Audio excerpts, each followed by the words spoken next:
G'day ladies and gentlemen, this is Voyager the Second here, back with another episode of New South Wales Trainlink vlogs. Here departing platform number 2, we have V4 for a Lithgow service.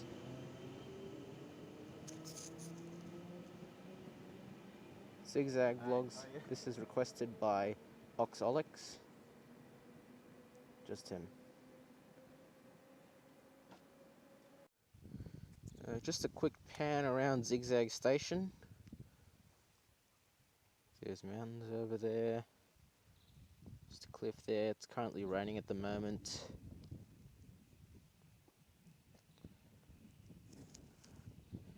The main Western Line railway tracks, the trees, the cliff, the railway station itself, and the railway shed. This station has been closed for quite a while now, around 18 months. We were just talking to a few railway workers about that they couldn't reopen because of damaged properties.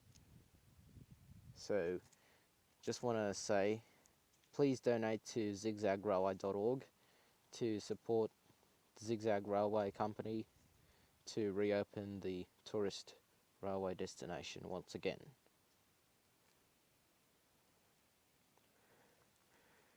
So an old rail car here, Queensland Rail, belonging to Queensland Rail. It's carriage 2011 in front. Can't go any further than this one. It's a bit of a tight squeeze, but maybe I'll try get through this spot. And there's the rear of the carriage back over there. Just try and squeeze my way through. There's the rail car here. Good old little bogey wheel.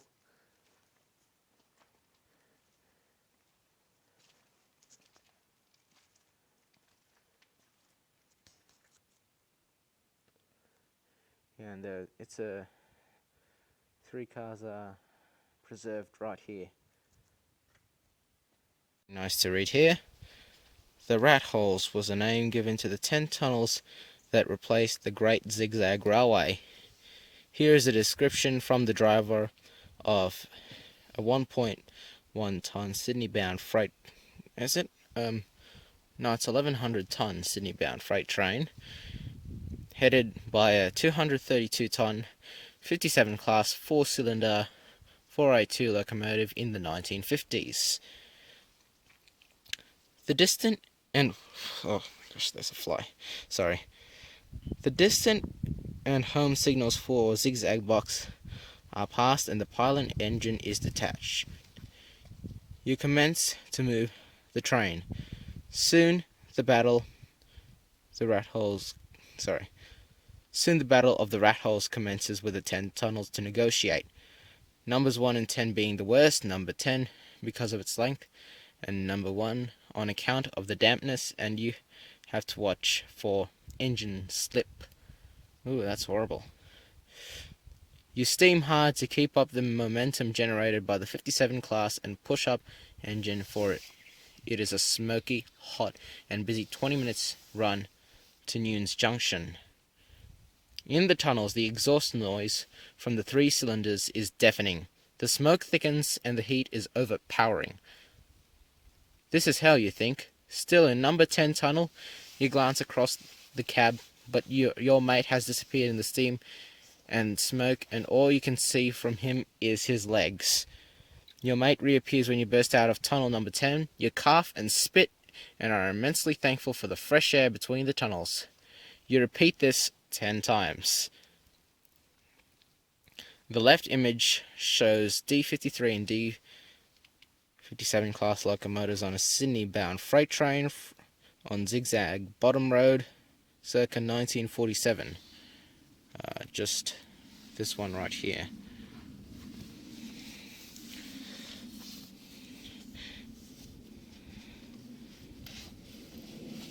The middle image is a contemporary driver's view of an electric train from Tunnel 6 with Tunnel 5 looming ahead and Tunnels 4 and 3 in the distance. Just this one. Pretty nice to have these electrical trains. It's really horrible to have steam trains zooming through the 10 tunnels.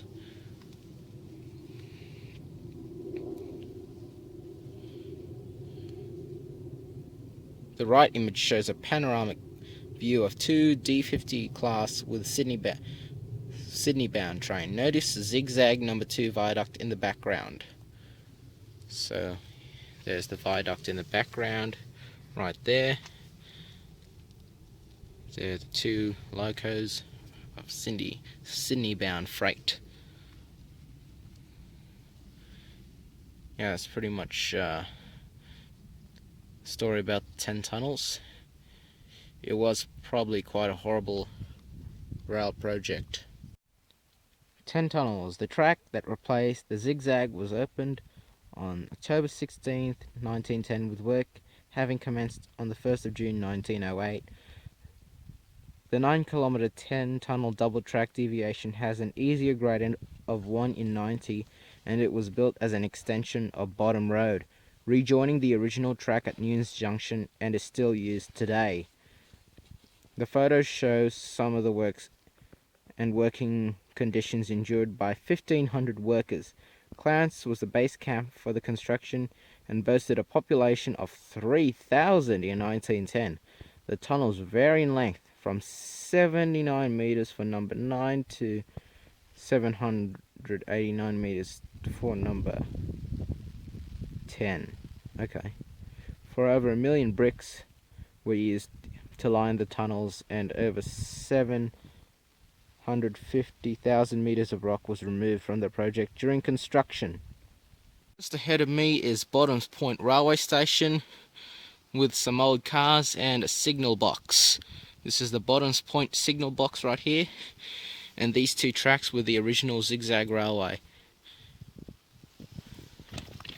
So let's just walk a little further up the track, and then just ahead there is Bottoms Point train station. Oh dear, sorry about the graffiti, fellas. Graffiti's no good. We were talking to a few railway workers at Zig Zag train station. They're still here. They said that a lot of people come here and then they do a lot of vandalism, which was no use, no good. It's the original Bottoms Point railway station, and behind me is Top Points train station. So just ahead there. We'll not record though. We're only taking Bottoms Point railway station. Furnace Fire and Ford Heritage Rail. Let's read this one. From the opening of 1869, the Zig Zag created a great interest as an engineering marvel, and many visitors and tourists started arriving. In 1875, the tourist platform was built at bottom points to cater for their needs, whilst in 1981, the 550-acre Zig Zag Reserve was proclaimed. It was possible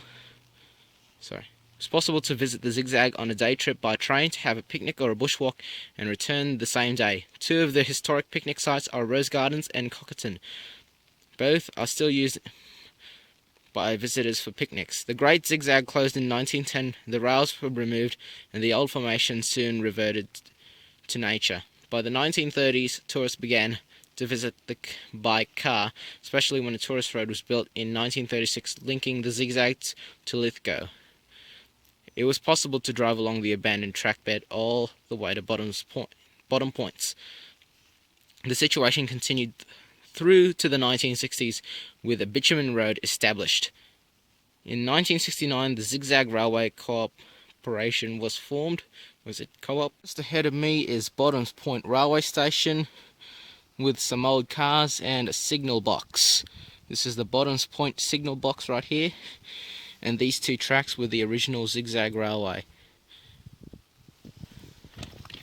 So let's just walk a little further up the track, and then just ahead there is Bottoms Point train station. Oh dear. Sorry about the graffiti, fellas. Graffiti's no good. We were talking to a few railway workers at Zig Zag train station. They're still here. They said that a lot of people come here and then they do a lot of vandalism, which was no use, no good.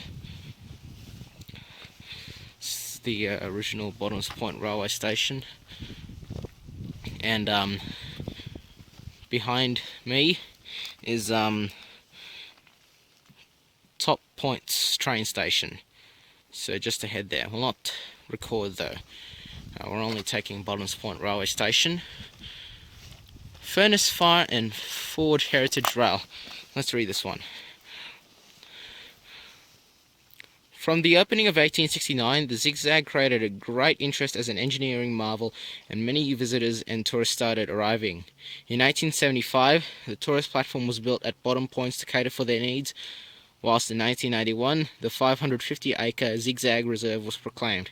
It was possible... Okay, Bottoms Point signal box. We're not reading the other one because I was trying to attempt to record myself reading, but we're running out of space right now. The Bottom Point signal box was installed in 1910 when the 10-tunnel deviation was opened. Originally it was situated next to the double tracks opposite the workshop, along with 3 signallers' houses, which were near the workshop now stands. It was moved to its current location in the 1990s after it was deemed to be surplus with the installation of remote signalling. You can pause this video and keep reading these, but I'm going to have to be catching my train back. Here we've got V4 arriving at platform number 1 for a Sydney Central service. Anyway guys, this is it for the day. Gonna wrap the vlog up. Please subscribe to the channel, like and favourite the video. I will see you next time. Bye for now.